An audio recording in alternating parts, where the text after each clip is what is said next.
They made him wait in the lobby like he'd wandered in off the street. He hadn't said a word about who he was. He just stood there in his work jacket with a Tim Hortons cup and looked out the window at the harbor, and Renata Voss, who had spent 11 years building something that mattered, who had fought off 3 hostile board attempts and one very public acquisition offer she'd turned down on principle, told her assistant to have him escorted out. 40 minutes later, the deal was gone, $82 million, and the man they'd sent back to the lobby was the one who'd been holding it. If you're watching this from your city, drop it in the comments. This one's going to hurt before it gets better. The morning had started the way the bad ones always did. Too quiet, too ordinary. The kind of morning that felt like it was asking nothing of you, right up until it took everything.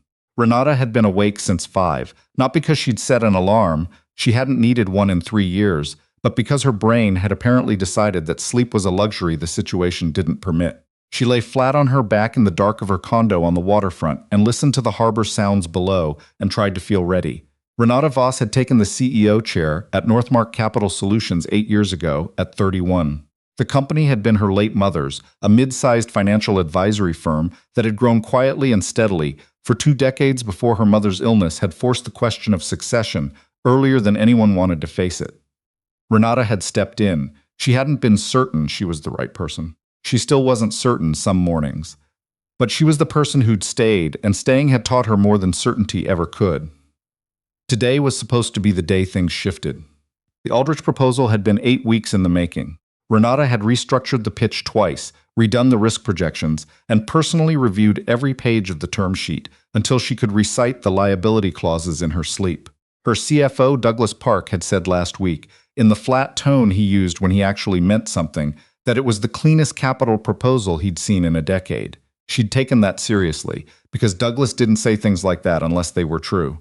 The number was $82 million. Not the largest deal Northmark had ever pursued, but large enough that closing it would change the company's position in the market for the next 5 years.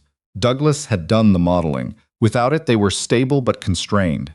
With it, they could move. She wanted to move. She got up at 5:40 and made coffee with the old stovetop percolator she'd had since university, ignoring the machine her board had sent her as a holiday gift 2 years ago that she'd never taken out of the packaging. She stood at the kitchen window while it brewed and watched the early light come off the water and tried to organize her thoughts into something manageable.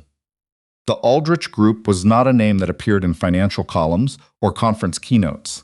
Its principal, a man named Curtis Aldrich, had built a reputation over 15 years almost entirely through word of mouth among people who had very specific reasons not to talk about it publicly. His returns were consistent. His decisions were careful. He didn't take meetings with companies he hadn't already quietly researched, which meant that when he agreed to come to Northmark's offices on a Tuesday morning in October, it meant something.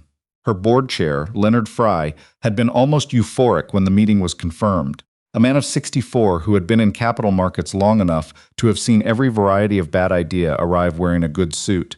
He had sat across from Renata at their last dinner and said, with unusual enthusiasm, that Aldrich money and their structure would change how the whole sector perceived them. She'd believed him. Leonard had never steered her wrong before, or so she'd thought. By the time she was in her car, she'd checked her messages 4 times and taken 1 call from Douglas about the presentation setup, and 1 from building security about the guest parking arrangement. She told them to make sure the hospitality suite was ready. She told them this meeting was a priority.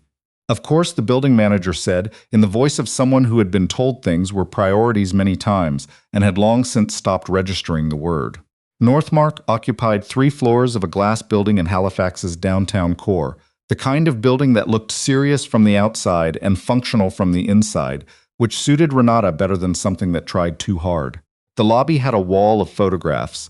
Her mother's original team, the first office in Dartmouth, the license hanging slightly crooked in the frame, that she'd insisted on keeping when they'd moved into the new space 4 years ago. Some things you carried forward. She arrived at 7:20 and went straight to her office on the 14th floor.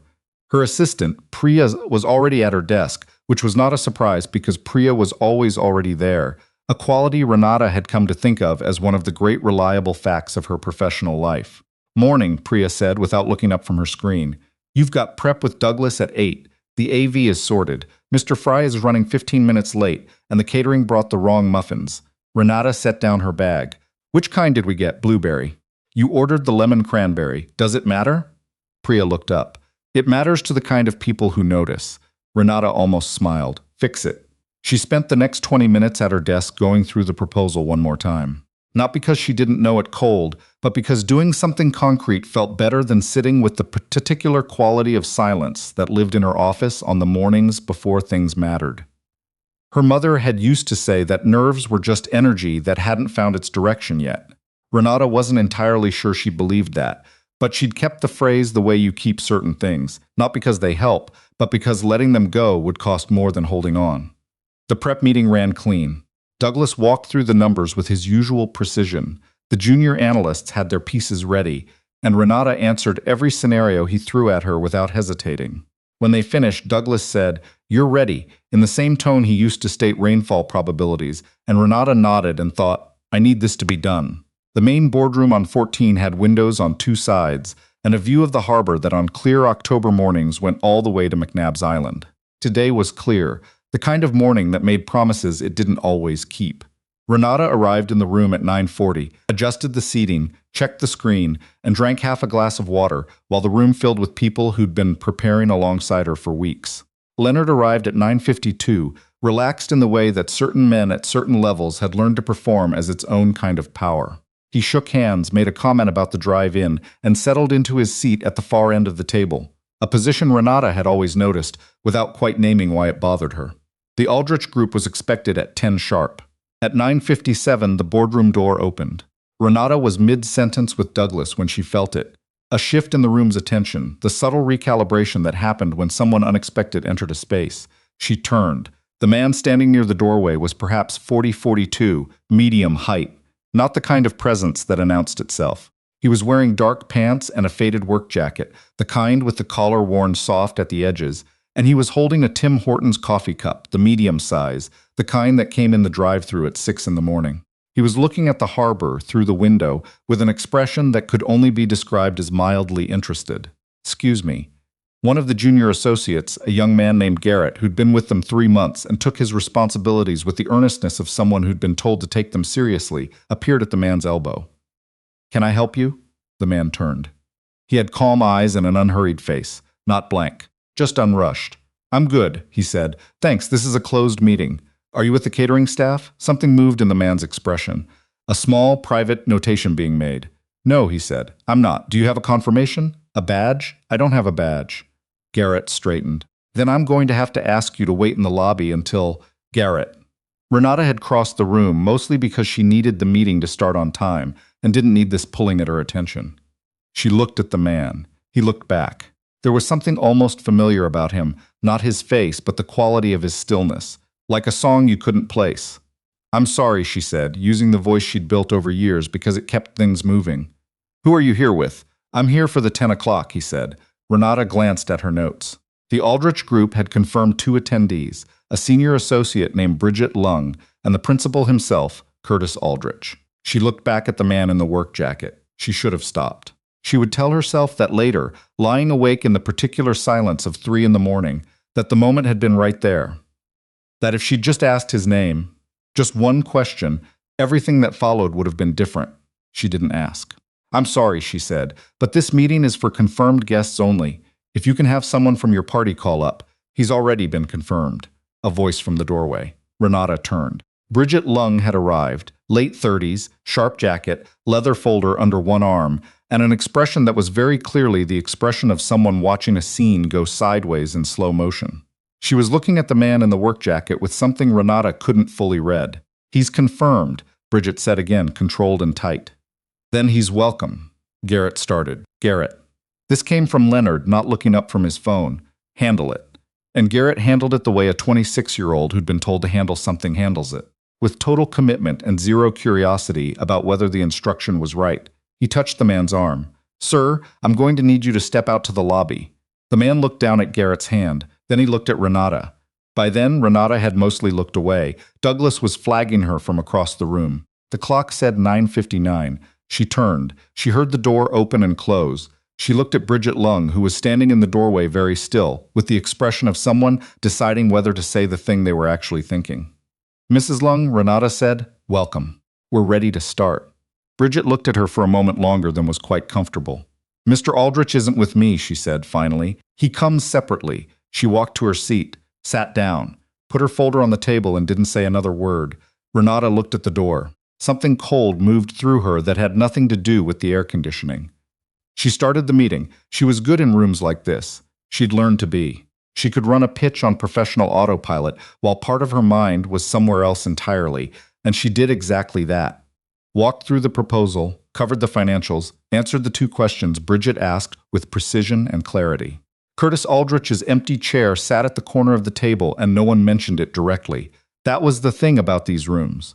Nobody named the absence. They arranged themselves around it and talked about everything else. At 10:38, Renata's phone vibrated under the table. She ignored it. At 10:40, it vibrated again. At 10:43, Priya opened the boardroom door and caught her eye with a look that said, "You need to see this right now." Renata wrapped her closing remarks, called a 5-minute break, and was in the hallway before the door finished swinging. Priya was 2 steps away, holding Renata's phone like it was something hot. "Read this." The email was from the Aldrich Group. It was 4 sentences. It said that the group was withdrawing from all discussions with Northmark Capital Solutions, effective immediately. It said the decision was final and not subject to further discussion. It said additional inquiries should be directed to their legal office. The 4th sentence said they wished Northmark continued success. Renata read it twice. She was aware of her own breathing, deliberate. The way you breathe when you don't want anyone to see what's happening inside you. "When did this come in?" 10:27, Priya said. "About 16 minutes ago. 16 minutes ago." 27 minutes after the man in the work jacket had been walked out of her boardroom with his Tim Hortons coffee. "Priya, yeah, what does Curtis Aldrich look like?" Priya looked at her for a moment. Then she took the phone back, pulled something up and handed it over. The photo was plain, a professional headshot against a neutral background. A man in his early 40s, calm eyes, an unhurried face. Renata handed the phone back. She stood in the hallway outside the boardroom where 11 people were waiting for her, and the harbor glittered beyond the glass, and she said nothing for a long time. "I need 5 minutes," she said. "You have 3. She went to the bathroom at the end of the hall. She ran cold water over her wrists. Something her mother had taught her when she was a teenager who got anxious before swim meets, who'd needed something physical to hold on to when her mind tried to leave the building. She looked at herself in the mirror. She'd spent 8 weeks preparing. She'd restructured the pitch twice. She'd gotten the catering right. And she'd walked the man they came to see out of her own boardroom without asking his name. The face in the mirror didn't have much to offer. She dried her hands. She went back in and told the room the meeting was concluded, thanked everyone for their time, said there would be follow-up communications from her office. She said it evenly. She didn't explain. After everyone filed out, she sat at the empty table for 9 minutes. Leonard came back in. She hadn't heard the door. "What happened?" he asked. "We lost the deal." He made a sound of surprise that was very convincing. "How?" "The presentation was solid. The presentation was fine," she said. "I need to think, Leonard." He sat across from her, put his hands together on the table, the gesture of a man performing thoughtfulness. "Did something go wrong with their expectations?" She looked at him. "I'll be in touch." He nodded slowly, patted the table twice with his palm the way she'd noticed certain men did in boardrooms, as if settling something down. "We'll find another way," he said. He left. She sat with those 4 words.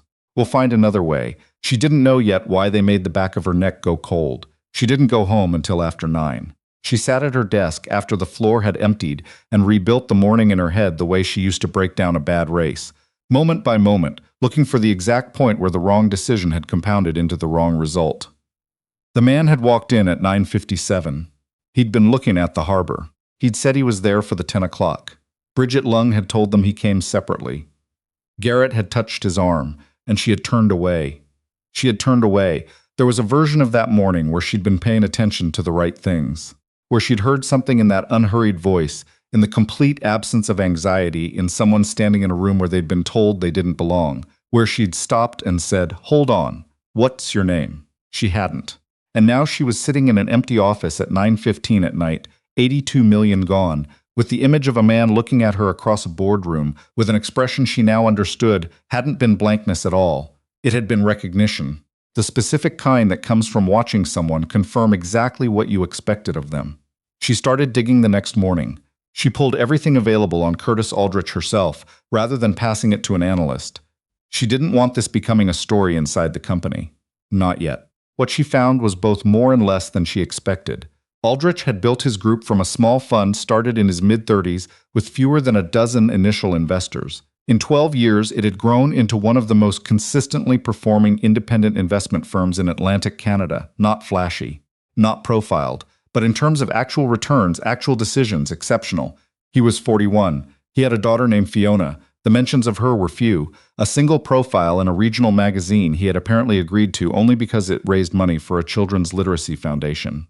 The journalist had noted that he declined to be photographed until the third request. There was one quote near the end that Renata read twice. "I'm not interested in being seen as credible. I'm interested in making decisions I can stand behind." A lot of people spend their whole careers thinking those are the same thing. She put down the printout. She went to the window and stood there, arms crossed, looking at the harbor in the October rain. She thought about a man who'd walked into her boardroom carrying a convenience store coffee and let himself be shown the door. He'd known what he was testing. She was starting to understand what she'd failed. She called Bridget Lung at 2 in the afternoon. The call went to voicemail.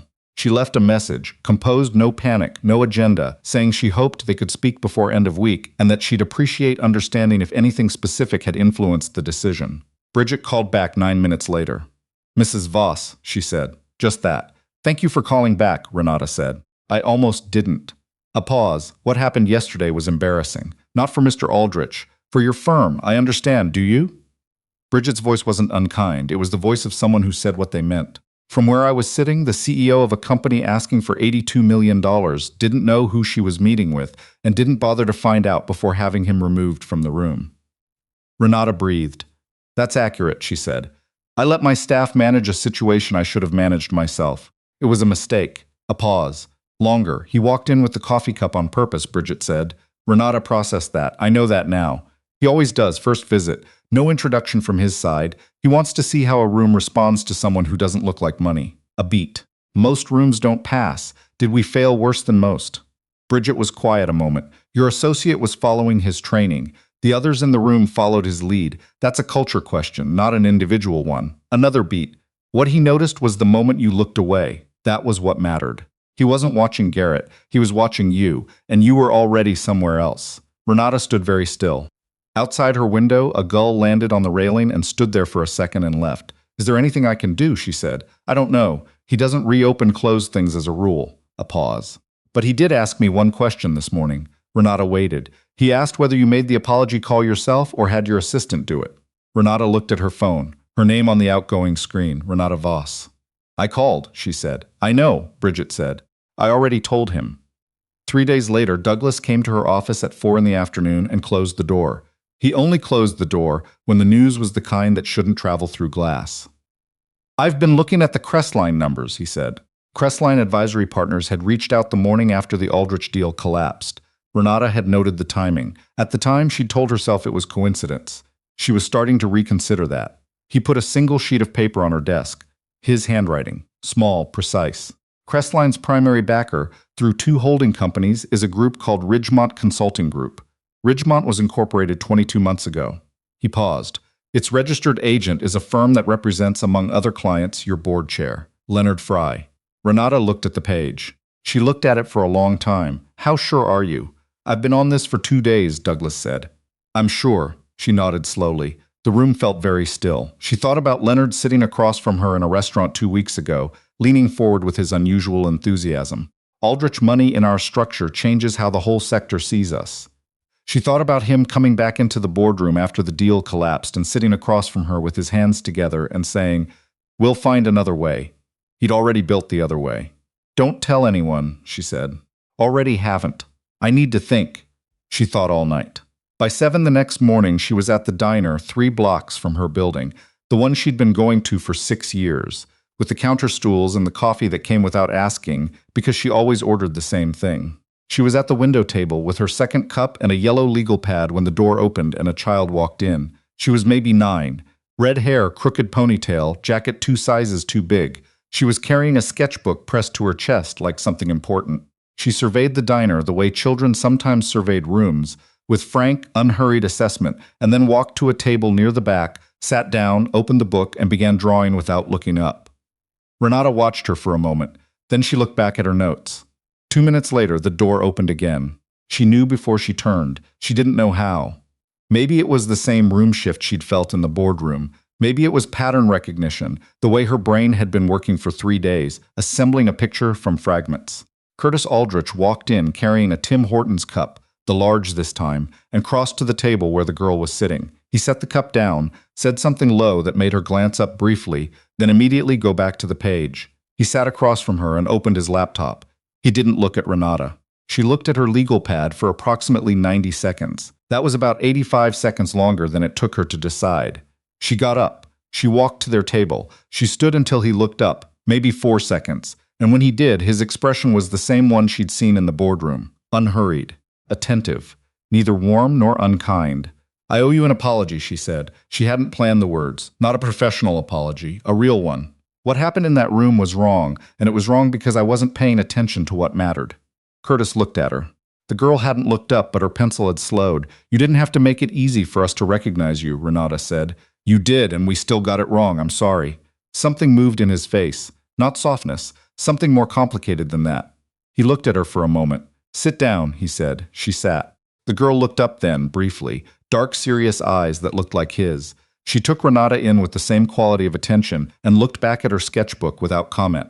"This is Fiona," Curtis said.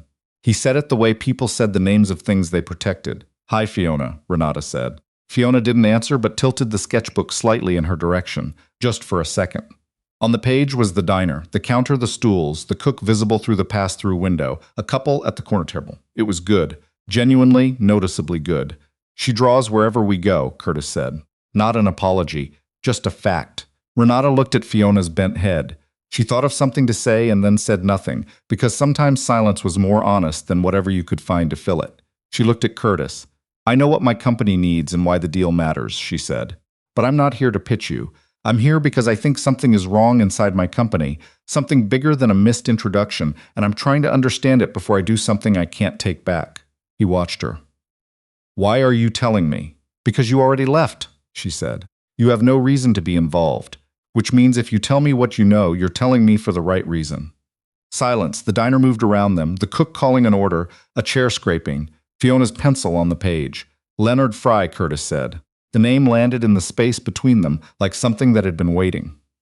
"He reached out to us 5 weeks before your meeting," Curtis said, "through an intermediary. He communicated that any deal structure would include an advisory arrangement for a consulting group he was connected to, and that this arrangement had your knowledge and approval."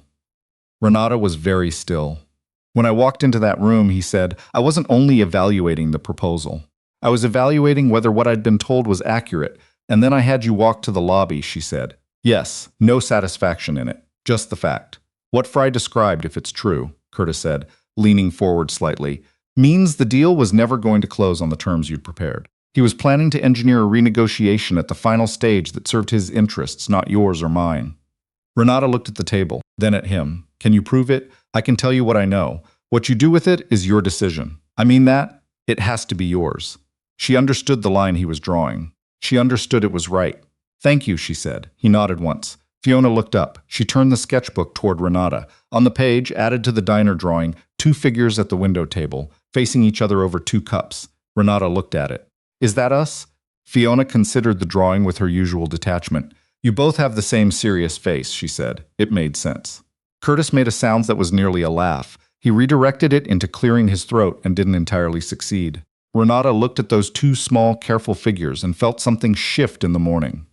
Not the problem, that was still there, large and real, but something underneath it. Something running in a different direction than the day had started in. She stood. She picked up her legal pad. She looked at Curtis.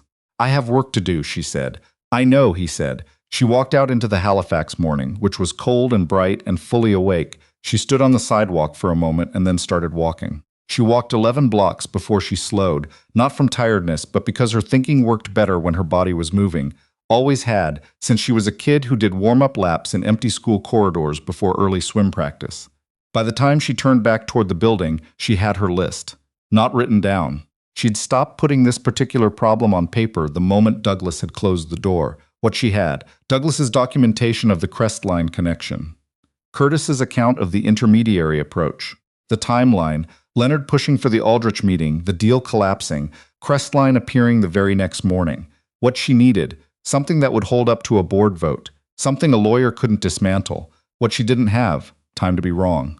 That afternoon, she called Northmark's external legal counsel, a woman named Sandra Reyes, who had been handling corporate disputes for 23 years and had the manner of someone who'd seen every variety of organizational betrayal and had reached a state of complete professional composure about it. Renata wrote 3 sentences in an email and asked for a call. Sandra answered on the second ring. "I've been in this business long enough," she said. "When a CEO sends me 3 sentences on a Tuesday afternoon, something's moved." Renata talked for 10 minutes. Sandra listened without interruption. "How solid is the financial documentation?" Sandra asked. "My CFO built it." "What about the account from the outside investor, the one who told you about the intermediary?" "Firsthand. Nothing written. Written would change the weight of it." Renata thought about the diner, about Curtis's careful voice, about the line he'd drawn. "I don't know if I can get it," she said. "Don't push. But if he's willing, even a written account of what he observed would matter significantly." A pause. "Here's what I need you to do. Don't confront Fry. Don't let him know you're looking. Make sure your CFO has copies of everything held off system. Get me everything by Friday morning." She paused. "What you're describing, if the Crestline connection holds on paper, is a breach of fiduciary duty. Possibly more. The wrong thing would be waiting until you're certain.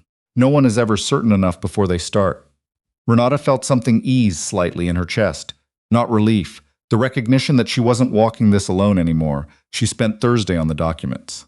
Gerald, her quiet, meticulous head of IT, who had been with the company since before she'd taken the chair, flagged anomalies in the internal system access logs that he'd noted 6 weeks earlier and hadn't known how to bring forward. Someone had been pulling documents from the strategic forecasting database at careful intervals across 8 months.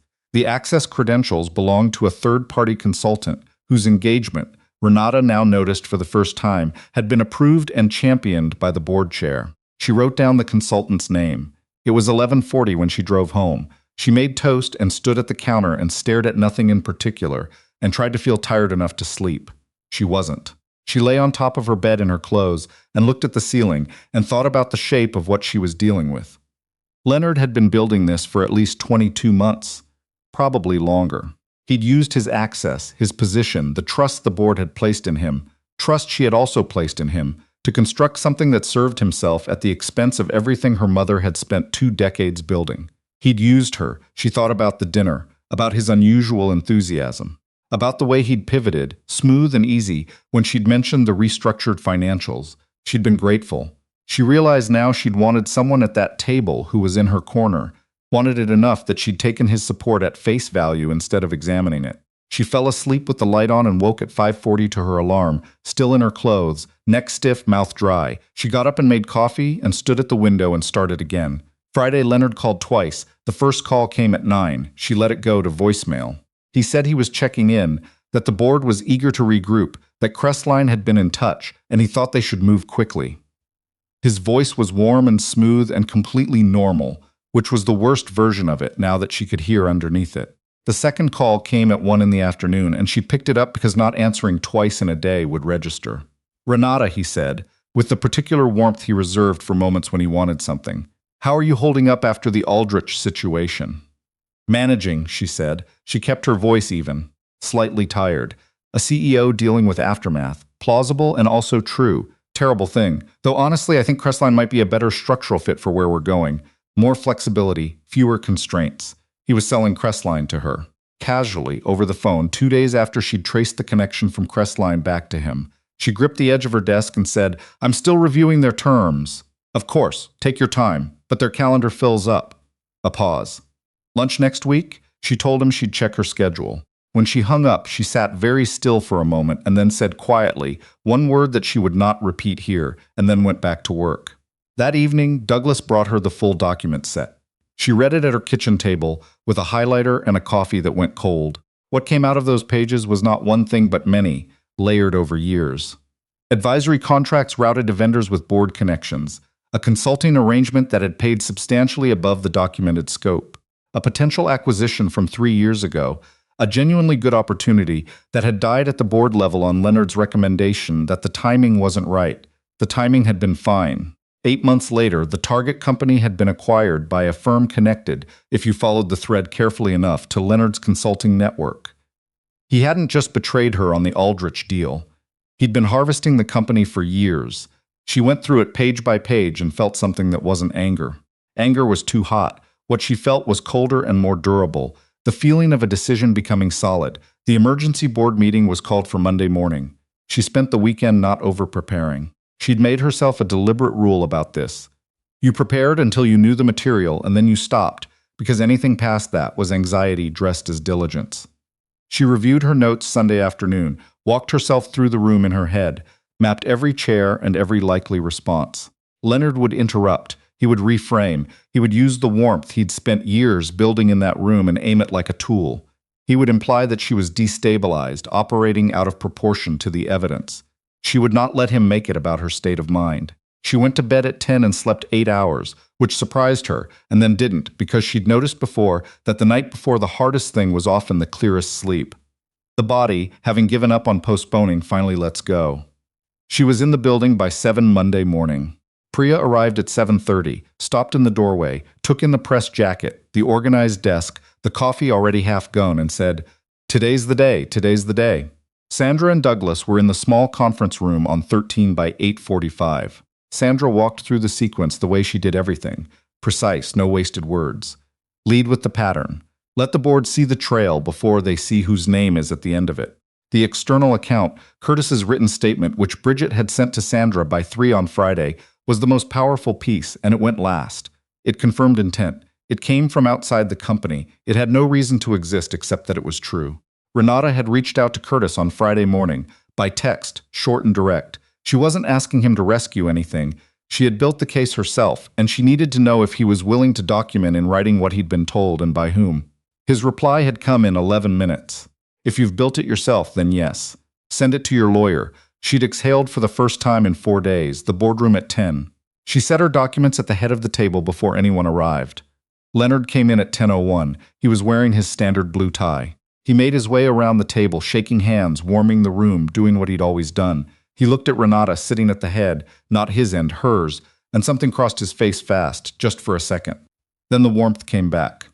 "Unusual format for a Monday," he said pleasantly. "Thank you for making the time," she said. She began. She did it the way Sandra had outlined. The timeline first, the access logs, the consultant, the pattern of extraction laid out by date and document, neutral and factual. She didn't use adjectives. She let the numbers speak. She watched the board members' faces as she moved through it. The audit committee rep's expression tightening, the independent directors leaning forward, the general counsel going very still in the way lawyers went still when they understood what they were looking at. She did not look at Leonard. Not yet. She walked through the advisory contracts, the acquisition from 3 years ago, the Crestline connection, the shell company trail. She laid it out without pause and without flourish, and the room got very quiet. "I'd like to pause here," Leonard said. His voice was smooth, practiced. The voice of a man who'd been doing this long enough to use it precisely. "Under the emergency disclosure provision in the bylaws," Renata said, not raising her voice, "a sitting CEO may not be interrupted during an active integrity disclosure until the presentation is complete." She looked at him directly. "I'd ask you to hold your comments, Mr. Fry. Thank you." 3 seconds of eye contact. She did not look away. Then she looked back at her documents and continued. The written statement from Curtis came last. She introduced it as an account from an external investment principal obtained voluntarily, identifying the intermediary approach and its terms. She read 3 sections. The first named the intermediary, a deal facilitator named Warren Cross, with the date of contact. The second described exactly what had been communicated, including the advisory arrangement that had been represented, falsely, as having Renata's knowledge and approval. The third documented the proposed terms, none of which appeared anywhere in the deal structure Renata had prepared. She set the document down. She looked up at the room. The audit rep was looking at Leonard, so were both independent directors. Leonard looked at Renata. This was the moment Sandra had described. She saw it happen in real time, the slight forward lean, the expression calibrating towards something that wanted to read as wounded reasonableness. He looked at her the way he'd looked at her for 8 years across boardroom tables and restaurant dinners. The look she'd always read as collegial. She saw it now for what it was. She held his gaze. She did not look away. "These are serious allegations," Leonard said. His voice had lost something at the edges. "And I want to be clear that I take them seriously. But what we have here is a pattern of circumstantial connections and a second-hand account from an unnamed source, presented by a CEO who has been under enormous pressure since the Aldrich meeting. He looked around the table. I think what we owe this company is perspective. Thomas, Renata said, addressing the general counsel without looking away from Leonard. Would you read the fiduciary provision from Section 8? Thomas read it. 11 words. Very little room. A documented pattern over 22 months, Renata said, with evidence of financial benefit to connected external parties, satisfies the threshold for an emergency review under that provision.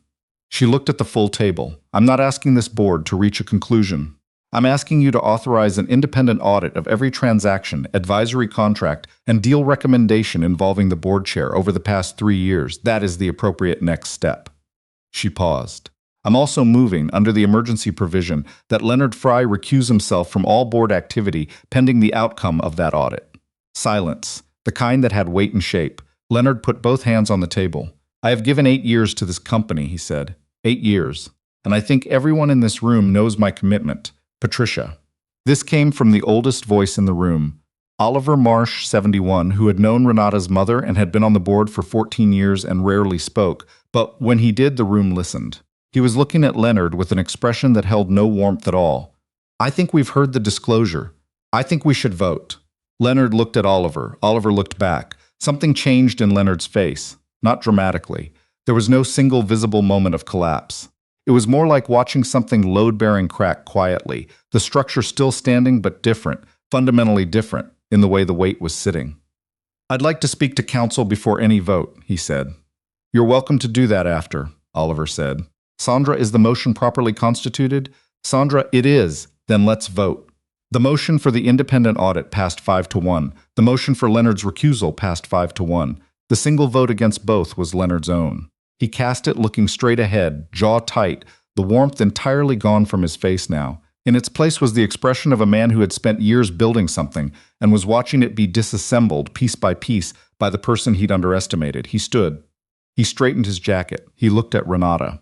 You're making a mistake, he said, quiet. The voice under the voice she'd never heard before, harder and smaller than what he used for the room. I don't think I am, she said. He left.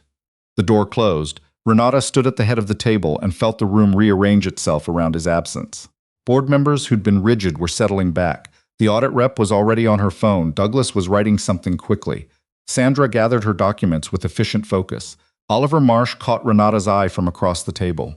He didn't say anything. He gave her one slow nod, the kind that meant, I saw what that cost. It was worth it. She nodded back. She stayed at the head of the table until the room had mostly cleared. Then she sat down because her knees were doing something she didn't want visible. She put both hands flat on the table and breathed. The harbor outside was the same harbor it had been at 10, and it would be the same harbor at 6, and that continuity was, she found, genuinely steadying. The world kept moving through things this large, and the keeping moving wasn't indifference, it was just scale. Sandra sat back down across from her. You held the room, Sandra said. I held the room, Renata said.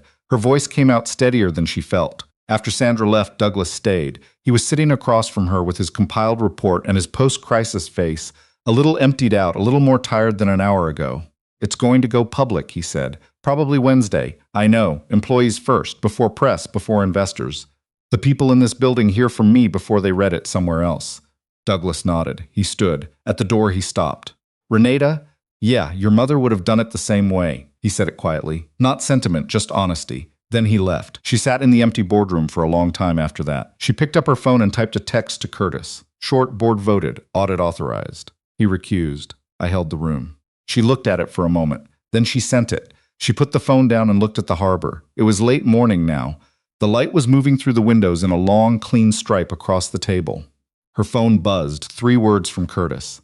I know you did. She looked at the boardroom one more time. The empty chairs, the October light on the water, the city already indifferent to what had just happened in this room, already moving to the next thing. She had a company to run. She picked up her bag and walked out. And somewhere out there was a diner with a window table and a girl who drew everything she saw, who had looked up from her sketchbook and tilted the page, just slightly, just for a second, to show a stranger what she'd noticed. 2 people across a table, both of them with the same serious face. Renata had a feeling she'd be in the next drawing too. She was right.